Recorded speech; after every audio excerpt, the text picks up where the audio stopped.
Hey, first of all, you can never get away without a Fox selfie. Who was that who said there is no Firefox on the mobile? You dog. You better dog. Okay, there you go. Oh, not this one. First of all. Alright, let's get the Fox in the view. Get in there. And a Fox selfie for the masses. Perfect. So hey, I'm Flaki. My name is István Szmozsánszky. You don't have to remember that. And that's Bela, my assistant, and it's a good thing I don't have to talk about a lot of stuff now, because we had like 2 talks going on about a lot of things. So my talk is named The Web or Bust, because I'm going to talk about the web, but not also just the web, but a lot of the other platforms around the web, including like from React Native to Electron to iOS and a few other things. So hopefully there's not going to be a whole lot of overlap, but if yes, please bear with me.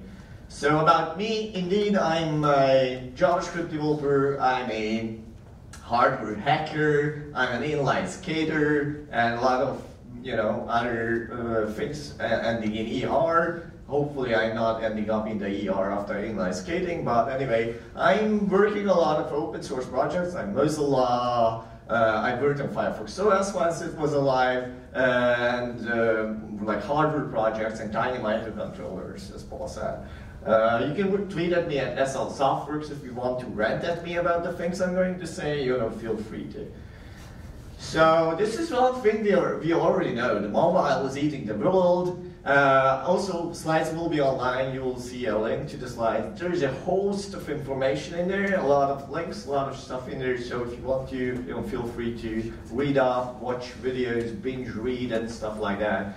So mobile is eating the world, and it really is. So this is relatively fresh. That was November 2nd.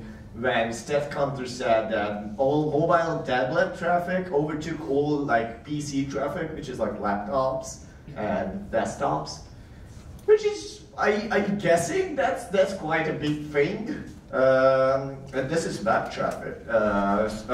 This is internet traffic. So why? Well, stuff is becoming pretty fast. I mean, if you have seen the iPhone 7 coming out and people going on and on and on about the, one core performance and single threaded performance that's like over the, it's better than the, the MacBook Air like 3 years ago. And, they are becoming, the big things are also becoming small and cheap too. So they are not just, this is a microcontroller that costs $2. And it's like a size of a stamp, and you can control it and program it. The problem is that the web is actually losing. Oh. On. Oh, okay, that makes sense. The problem is the web is actually losing out on mobile, and we are thinking, well, why is that happening? I mean, if you look at JavaScript, it's not the JavaScript from 5 years ago, is it? So it's like JavaScript is coming like to small devices, it's coming to wearable devices even. If whoever here has a Pebble Watch. A Pebble Watch, anyone? There are a few folks. So there's a Pebble Watch on my wrist. This watch takes a beating because you charge it. It's not unlike an Apple Watch. It can go on for like 5 days without one charge. The interesting thing about this watch actually can run JavaScript. It can actually run JavaScript because the default watch face actually compiles from JavaScript. This is a 100 megahertz CPU microcontroller and Cortex M3 processor in there. And it runs for 5 days and it runs JavaScript.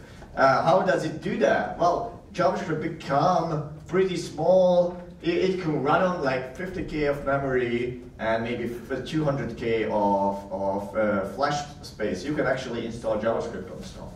This is exactly that thing. $5 gets you an ESP8266. If you're into hardware, originally this is called the Node MCU. This runs Lua originally, but you can flash it with JavaScript.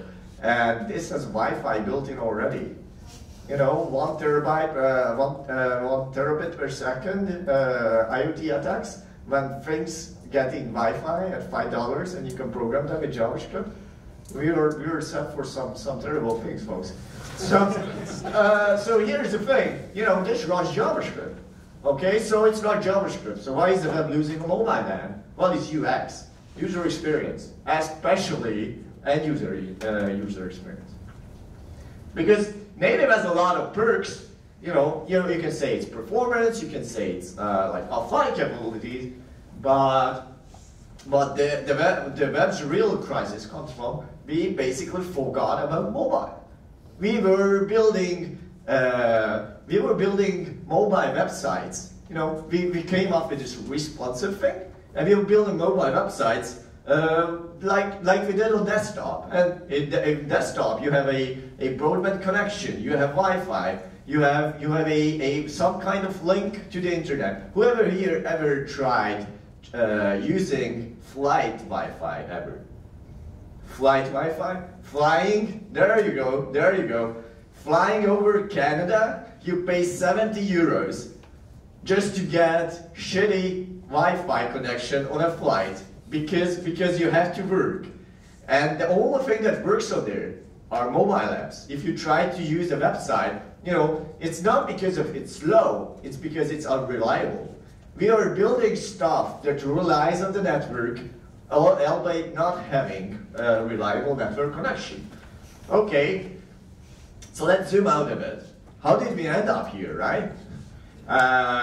This person has a very good talk. If you are ever building mobile or desktop or web applications, you should watch it. It's called Surveying the Landscape. There is a blog post or slides. It's worth 40 minutes to an hour from live, and you will get a bird's eye view of the native and web platforms. Peter Gaston brings this up. And you can see why native should look out for the web platform, and the web platform should look out for native. Okay, so whatever, I don't care. Whoever here is like a native developer. There is one, okay, this slide is for you. You don't care. I don't care, I'm a native developer. I don't care. Why should I care?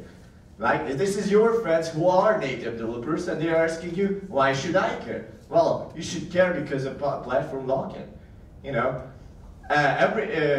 because you're essentially locked into walled gardens.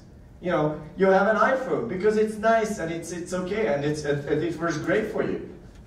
Let's assume, not that anyone would do that you want to switch to an Android phone. I know, it shouldn't be hard. I mean, most applications are available for both platforms, right?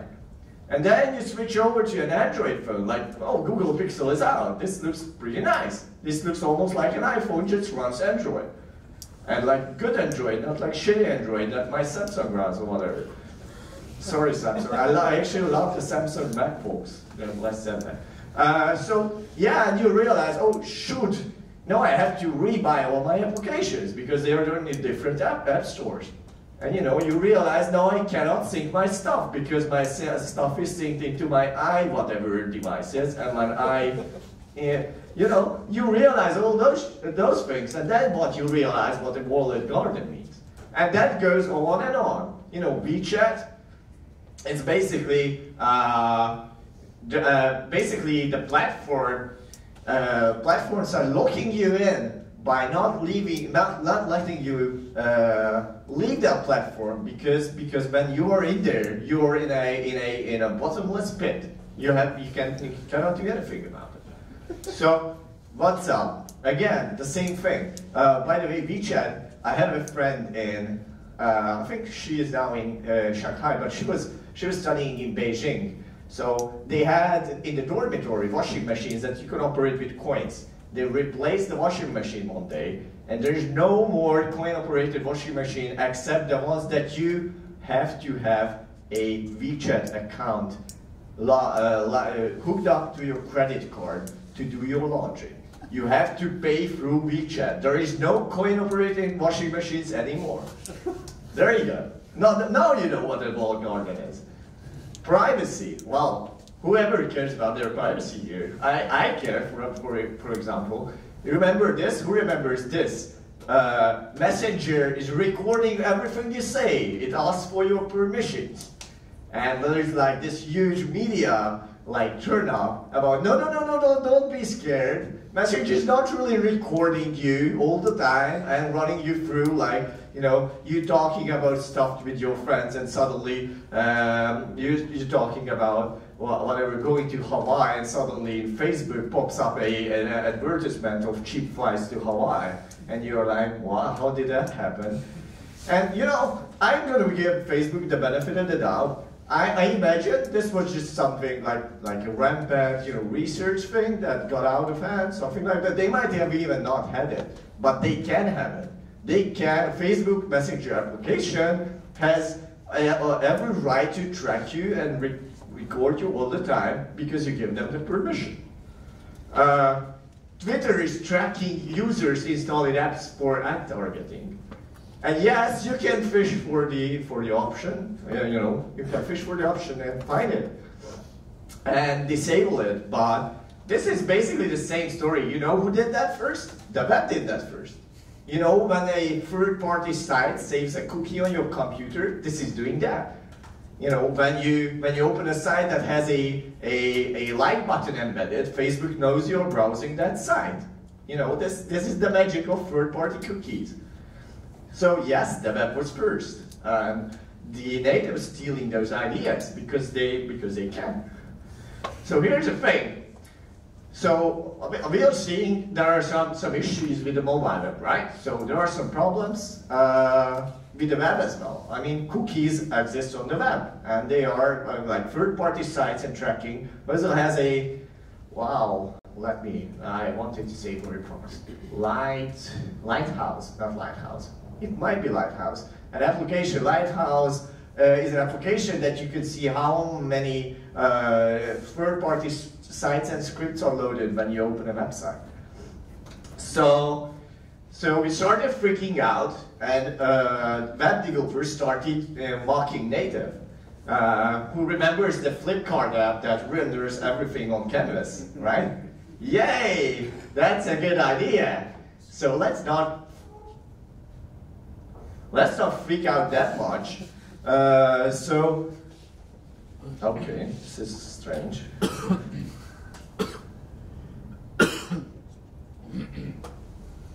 Oh yeah, okay. Now don't worry about it. So that was a loose line, I guess. So Uber knows when your battery is about to die, and you will be paying a surge pricing in that. You know, there is a lot of news about this. They're tracking your battery levels, and you're going to pay twice money because when your battery is dying, you are more likely to click on that order that car 3 in the morning when you're half drunk and trying to get home. That's okay. I mean, human nature.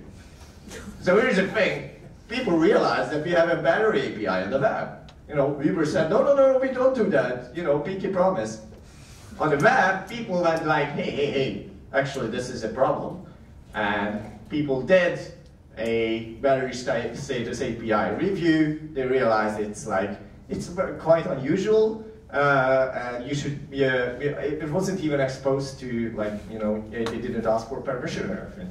And it's like, people are not really using the battery API anyway. So if they're only using it for malicious reasons, it might just, you know, we might just remove it.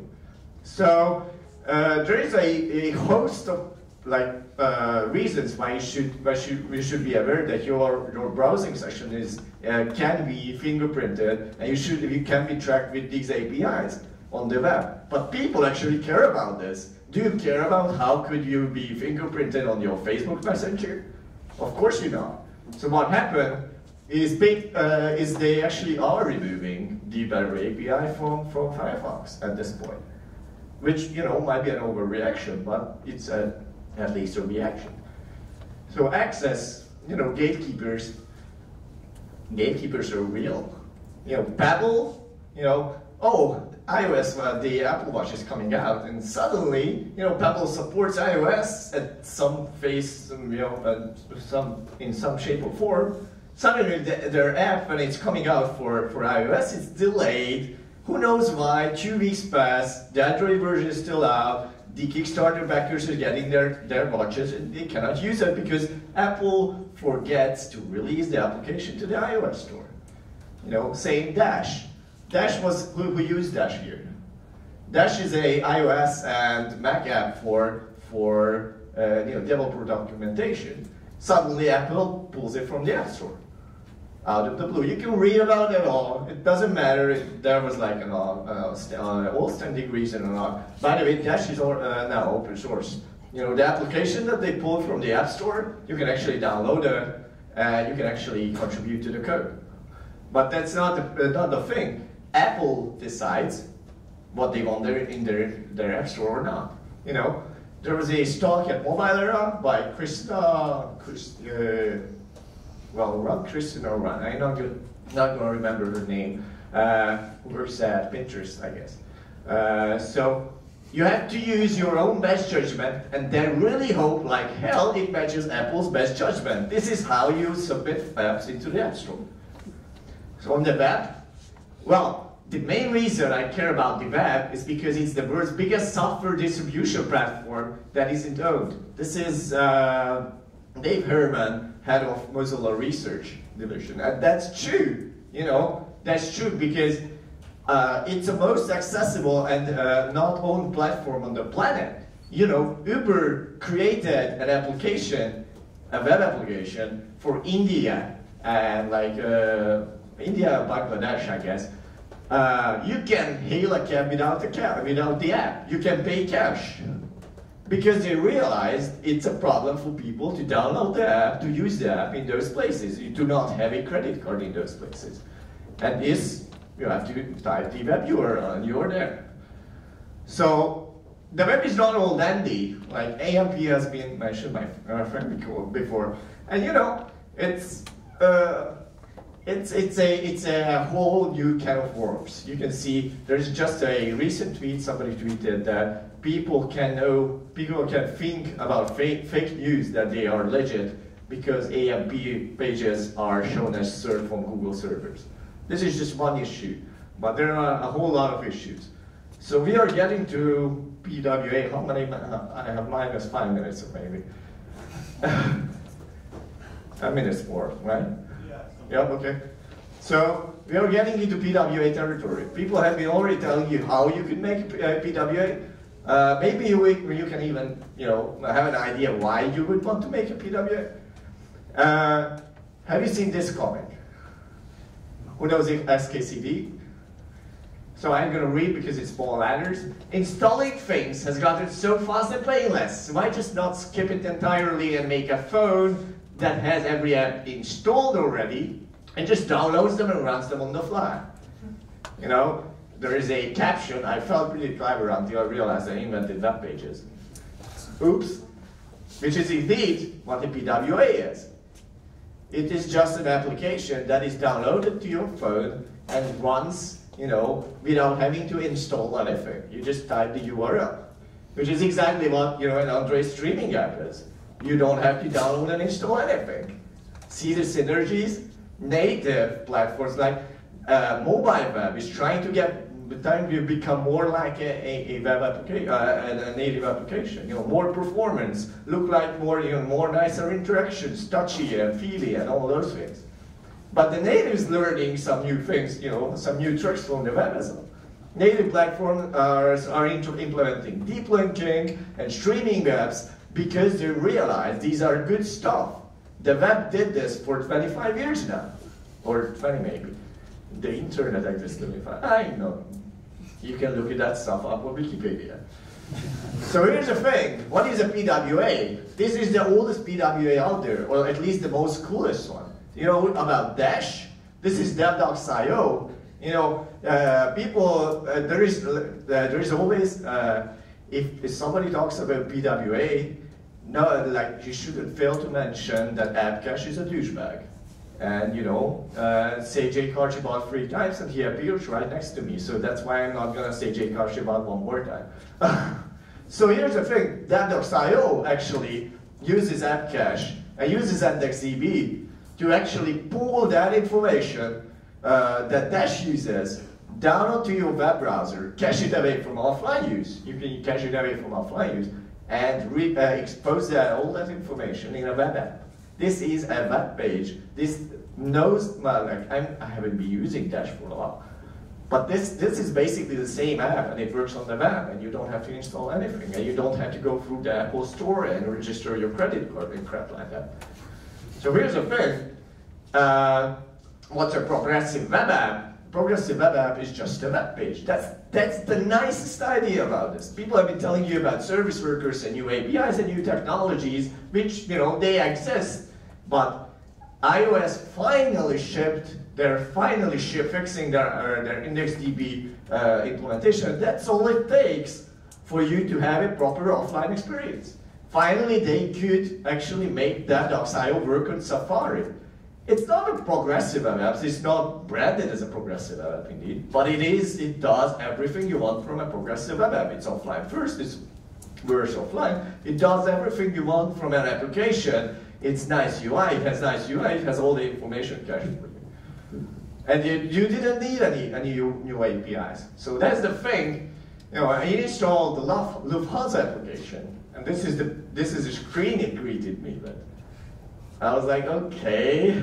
I was like, oh, let's see how native has like a better user experience. I was like, what? So yes, we are getting a host of new APIs. Like, you know, we have location and geofencing and web Bluetooth and all those coming to browsers. But those also come with problems. I mean, just how many fingerprinting constraints are in those APIs? And you're getting all these things. But we haven't tried this yet. Whoever here heard of WebOS? Whoever heard of Firefox OS? Whoever heard of the original iPhone doubting, you know, you don't need native applications. The only thing you need is the web browser. And it failed. Every single time they failed because the web wasn't ready. So what tells me that the web is ready now? Well, I'm seeing the web is ready now. I've been like touting like service workers for 2 years, and now I'm getting like people to, hey, so can you consult us? We would like to implement this service worker thing again. You seem to be like knowledgeable about it. Yes, it has been existing since last year. Google shipped them, but nobody realized. Vitali Friedman, just a few weeks ago in Oslo, was giving a talk, and you know, we implemented HTTP2 and it worked. And it was a lot of pain, and actually because of the HTTP2 requiring HTTPS, the SSL handshake actually reduced our performance, and we couldn't go for, you know, all out, all unbundling assets and all of that crap. So we couldn't make it actually faster. You know what made our website faster? Service workers did, because we used it for caching. And service, anything you don't have to download, anything you don't load from the local cache, even if you have to spin up JavaScript to serve your resources, is going to be faster. So yeah, but here's the thing, you don't need service workers. You don't need all this shit for your application to work, because service workers are optional. Your first page load is actually HTML. You cannot have service worker on your first page load. Your site has to work without that. So, a progressive web app is just a web page on steroids. You're using this web page as if you would be using and enhancing its capabilities with extra APIs and extra magic. You know, you're sprinkling on this little fairy dust. And it's basically the Captain America. I'm not sure if, you know, this is the right place to say this. It's the Captain America of the web. You know, it's the web still, but it's like the best version of the web that the web could be. You know, it's nothing, you know, extraterrestrial. It's nothing, you know, that you couldn't do with the web. It's just very perfected to be the best representation the web could provide. So the problem is, people are losing the webs.